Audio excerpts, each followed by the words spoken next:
भगवान भोलेनाथ को इस समस्त सृष्टि का रचयिता माना जाता है। उनका आदि है ना ही अंत है।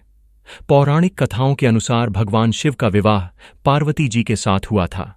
इस विवाह के लिए पार्वती जी को सैकड़ों वर्षों तक कठोर तपस्या भी करनी पड़ी थी। हिंदू धर्म में सोमवार के दिन का बेहद महत्व माना जाता है।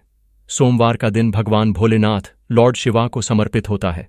जो भी व्यक्ति सोमवार के दिन विधि विधान से शिवजी का पूजन और आराधना करता है, उसके जीवन के समस्त कष्ट दूर हो जाते हैं। इसके साथ ही जीवन में सुख एवं समृद्धि का वास हो जाता है। भगवान भोलेनाथ को बेहद जल्दी प्रसन्न होने वाला देवता भी माना जाता है। भोलेनाथ का विवाह पार्वती जी के साथ हुआ था। इसके लिए पार्वती जी ने सैकड़ों वर्षों तक कठिन तप किया था। तप के बाद एक वक्त ऐसा भी आया था जब पार्वती जी को भगवान शिव की परीक्षा का सामना करना पड़ा था। आइए जानते हैं ये पौराणिक कथा। पौराणिक कथाओं के अनुसार माता पार्वती ने भगवान शिव को अपने पति के रूप में पाने के लिए सैकड़ों वर्षों तक कठोर तप किया था। उनकी तपस्या को देखकर देवताओं ने शिवजी से देवी पार्वती की मनोकामना पूरी करने की प्रार्थना की थी। इसके बाद भोलेनाथ ने सप्तर्षियों को पार्वती जी की परीक्षा लेने के लिए भेजा। इस परीक्षा के दौरान सप्तर्षियों ने शिवजी के ढेरों अवगुणों को बताते हुए माता पार्वती से शिवजी से विवाह न करने का कहा, लेकिन पार्वती जी अपने निर्णय से टस से मस नहीं हुईं। इस पर खुद भोलेनाथ ने माता पार्वती की परीक्षा लेने का निर्णय लिया।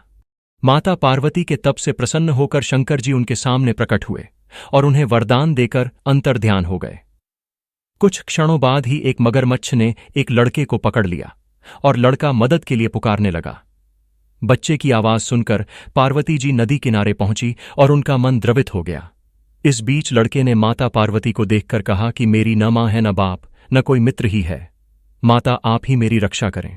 इस पर पार्वती जी ने मगरमच्छ से कहा कि ग्राह इस लड़के को छोड़ दें।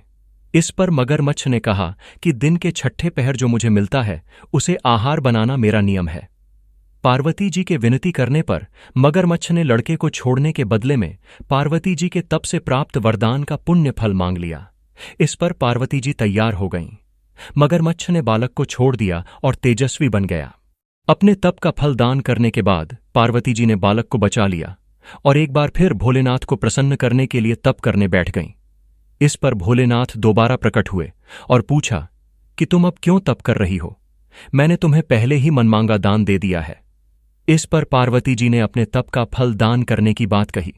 इस पर शिवजी प्रसन्न होकर बोले, मगरमच्छ और लड़के दोनों के स्वरूप में मैं ही था।